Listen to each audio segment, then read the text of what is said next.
hand. An explosive 5-page letter written by Cyrus Mistry to the Tata Sons board is in possession with CNBC TV18.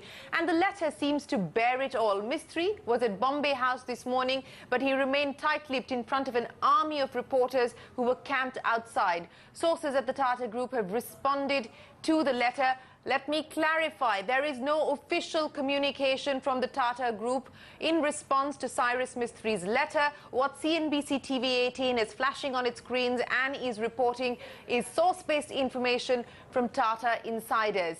Our sources tell us that Mistry's claim that he was a lame duck is untrue, and they also question his silence for 4 years. We have another big news break that's coming up in just a bit, but first up, here's Latha Venkatesh with the key highlights of Mistry's 5-page letter. Latha, scathing indictment there, if at least one goes by the allegations that Cyrus Mistry has made in his letter, saying that my hands were virtually tied, I was not allowed to carry out my mandate, and of course talking about individual companies and specific issues that he had to deal with. Actually, there are two different parts of exposures in this letter. One where Cyrus Mistry is pleading that he was a reluctant appointee. He was given a certain promise of freedom of operation, which was not adhered to. And there was the other part where he is alleging the mismanagement of several companies. Let me just take the first part where he is, the first thing he reveals is that he was drawn into it, begged by literally Ratan Tata and Lord Bhattacharya to join. He had said no, they went back and tried for other candidates, and then only when they came back a second time he agreed. And then he says that he agreed on conditions that he would get a certain freedom of operation and that he could fall back on the former chairman when needed for advice. But what actually transpired was after he joined, they changed the Articles of Association to tweak the relationship between the chairman of the Tata Sons company, the trustees and the operating companies as well, to such an extent that he could not, he did not have freedom of operation. He also goes on to allege that Ratan Tata at many times was a separate power center. And therefore, there were fait accompli decisions, which we will speak about, you know, in airlines and such other areas.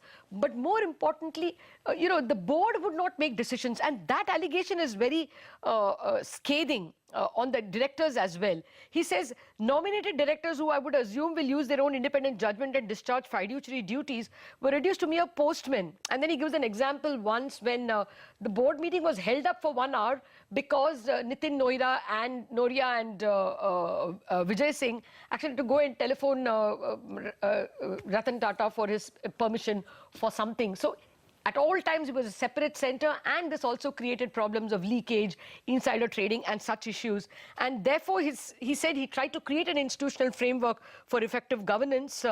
And he says he's disappointed and it did not work, but goes with his head held high. So fundamentally, his problem is, I was not given freedom. In spite of it, I performed. Latha, thanks very much. That is Cyrus Mistry's 5-page letter, several allegations being made by Mistry there. But let's go across now to the big CNBC news break at this hour. This is source-based information, as I'm reiterating. It is not the official communication from the Tata Group. Sources close to the Tatas have refuted the allegations made by Cyrus Mistry.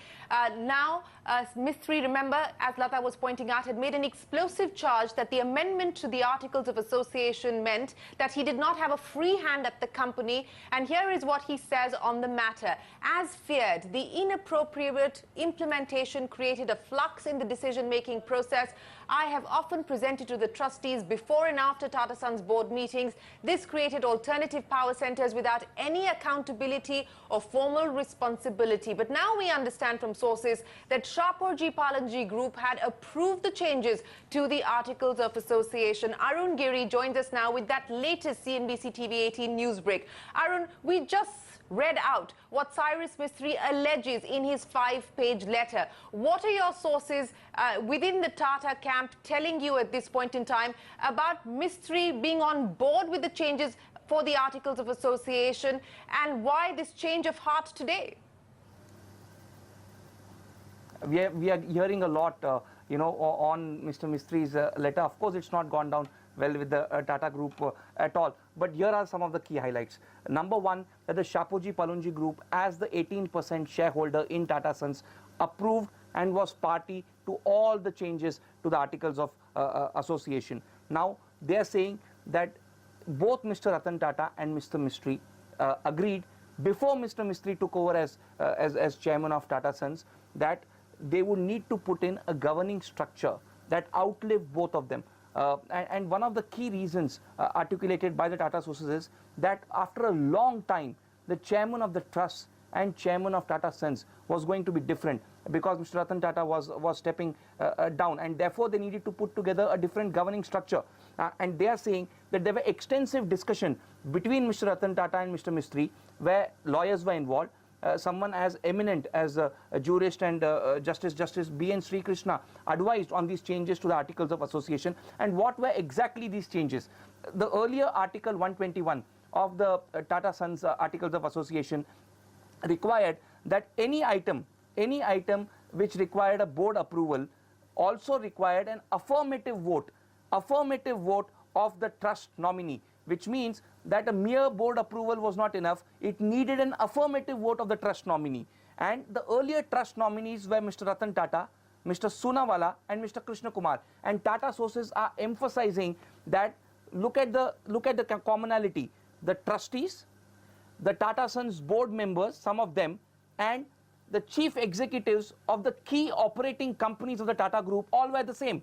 Mr. Tata, Mr. Soonawala, Mr. Krishna Kumar, between the three of them were managing some of the biggest Tata Group companies.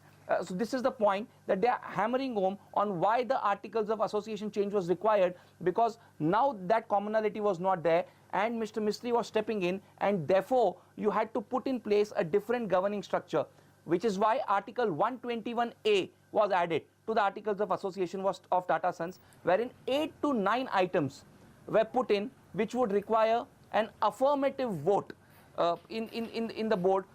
And what were these? They were like the 5-year plan of Tata Sons, the business plan of Tata Sons. And they are saying that since Tata Sons was only an investment company, is an investment holding company very clearly, and it does not have any key business to run.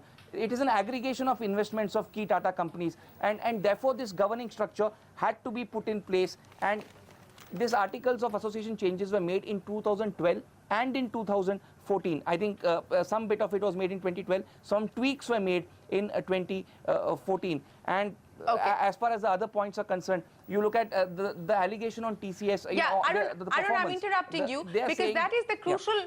That's the crucial issue as far as Articles of Association and the changes made to the Articles of Association are concerned. What are your sources within the Tata Group telling you about the charge that Cyrus Mistry makes that, why are you replacing him for non-performance? Because there was no non-performance. If anything, the Tata Group did well under Cyrus Mistry. As per his letter, he talks about how the net worth of Tata Sons during his tenure has gone up to 42,000 crores versus 26,000 crores. What are Tata sources telling you in rebuttal of the performance charge that Cyrus Mistry is making?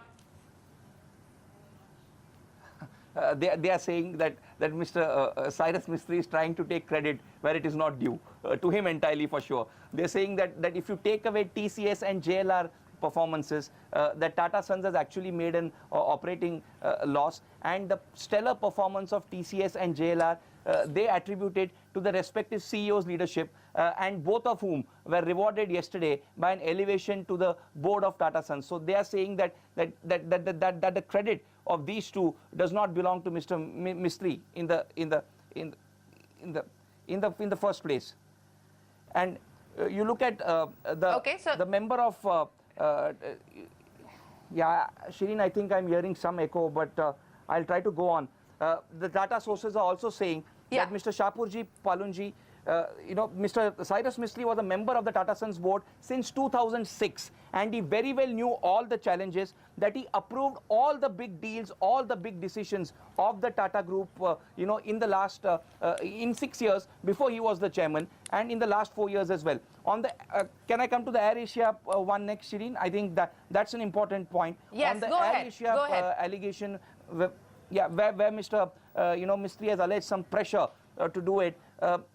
they say that the decision to invest was taken when Mr. Ratan Tata was very much the chairman, and this had nothing to do with Mr. Cyrus Mistry at all. So these are some of the specific points which rebuttals which have come from the Tata sources, Shri.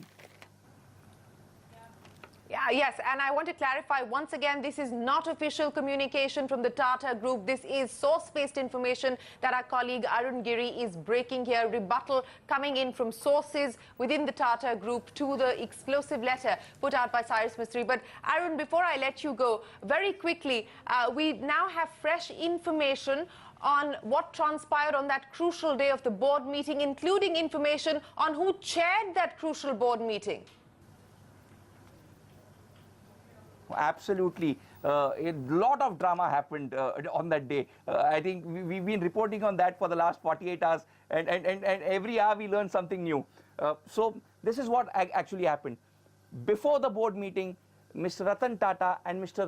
Nitin Noria, who were on the board of Tata Sons, Mr. Ratan Tata, of course, the chairman emeritus, not the board member, but both of them met Mr. Mistry just before the board meeting, around 15 to 20 minutes before the board meeting, and they told him face to face, both of us know things are not working out. And when this was told, what did Mr. Mistry respond? Mr. Mistry responded by saying that I don't agree and I will not resign. To which the response from both of them was, we would then be constrained to move resolutions, certain resolutions in the board meeting. Then the board meeting started. Mr. Ratan Tata was very much present at the board meeting. He has a right to be present, I'm told by sources, at the board meeting as a chairman emeritus, and when he's invited by the board of directors. It is being reiterated by Tata sources. You look at the eminent people who are sitting on the board. Mr. Ronan Sen, Mr. Vijay Singh, Mr. Venu Srinivasan, and who chaired that board meeting. This is very critical. When the board meeting started, the first item, there were 12 items that day on the board meeting agenda. And when the board meeting started, one of the board members representing the trust told Mr. Mistry that we have certain resolutions which concern you, and therefore it would be fit that you step aside as a chair. And at that point, Mr. Mistry, of course, disagreed with that, and I think reiterated that this is illegal, what is going on. At that point, Mr. Vijay Singh was appointed the chairman of the board meeting, and we are told that all the resolutions were moved together and approved. Very important, the resolution to replace Mr. Cyrus Mistry as chairman by Mr. Ratan Tata, that when that was voted on, there were 6 in favor of the resolution and 2 members who abstained. The 2 members who abstained were Mr. Ishaq Hussain and Ms. Khambata, is what I'm told. But when the resolution, as far as appointing Mr. Ratan Tata as interim chairman was concerned, you had 7 people or 7 members of the board who voted in favor, and we are told there was only 1 dissension on that, which was obviously Mr. Cyrus Mistry. So important point is, before the board meeting, Mr. Ratan Tata and Mr. Nitin Noria told Mr. Mistry, we both know this is not working out. And this was several months into coming, and they keep on telling, repeatedly they're saying, Tata sources, is that this is a collective wisdom of the board. This is corporate democracy. Of the board. If the board had, in its wisdom, appointed Mr. Cyrus Mistry as the chairman, then why can't they remove him as well, or replace him as chairman? Arun Giri, we could continue because this is so fascinating, and these are all exclusive details that you're bringing to us. But thank you very much for those 3 important news breaks. Sources within the Tata camp telling us that the Articles of Association were changed with the prior knowledge and consultation, extensive consultation of Shapoorji Pallonji and Cyrus Mistry specifically. This was done in order to put in place a new governing structure, because for the first time in a long time, the chairman of the Tata Trust and the chairman of the Tata Group was not the same person. On other specific charges that Cyrus Mistry has made in his letter, rebuttal there coming in from sources, and also importantly details of that crucial board meeting. We now know that Vijay Singh chaired the board meeting and Cyrus Mistry refused to tender his resignation when Ratan Tata and Nitin Noria reportedly asked him to do so. But Arun, as always, thanks very much for joining us with those details. My colleague